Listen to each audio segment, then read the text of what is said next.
మోకాళ్లలో గుజ్జును పెంచి నొప్పిని తగ్గించి సర్జరీని దూరం చేసే ఫ్రీడమ్ వాక్. ఏపీ అసెంబ్లీ ఎన్నికలో విశ్లేషకుల అంచనాలకు కూడా అందనంతగా తెలుగుదేశం పార్టీ విజయ దుందుబి మోగించింది. ఉమ్మడి పశ్చిమ గోదావరి జిల్లా పాలకొల్లులో నిమ్మల రామానాయుడు వైసీపీ అభ్యర్థి గూడాల శ్రీహరి గోపాలరావుపై రామానాయుడు 67,945 ఓట్లకు పైగా మెజారిటీ సాధించారు. నిమ్మల రామానాయుడుకు వరుసగా ఇది మూడో విజయం. 2019 అసెంబ్లీ ఎన్నికలో వైసీపీ వేవ్ రాష్ట్రమంతా వ్యాపించిన పాలకొల్లులో గెలిచి రామానాయుడు సత్తా చాటారు.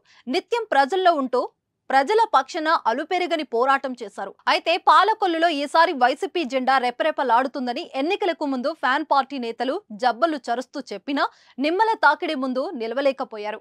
కౌంటింగ్ వేళ మొత్తం 14 రౌండ్లలో లెక్కింపు జరిగాయి. అయితే ఏ దశలోనూ వైసీపీ ఆధిక్యం చూపించలేకపోయింది. సైకిల్ జోరుకు ఫ్యాన్ తట్టుకోలేకపోయిందనే సెటర్లు వినిపించాయి.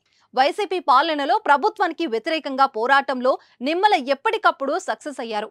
లబ్ధిదారులకు టిడ్కో ఇళ్ల పంపిణీలో అవకతవకలు జరగాయని పెద్ద ఎత్తున నిరసన చేపట్టారు. పలు సందర్భాలలో రామానాయుడును గృహ నిర్బంధం చేశారు. టీడీపీ హయాంలో టిడ్కో ఇల్లు 90% పూర్తి చేస్తే వైసీపీ ప్రభుత్వం ఈ 4 ఏళ్లలో మిగిలిన 10% పనులు పూర్తి చేయకపోవడంపై నిరసన గలం వినిపించారు. మహిళల సొంతింటి కల నెరవేర్చే వరకు తన ఉద్యమం కొనసాగిస్తానంటూ ఛాలెంజ్ చేశారు.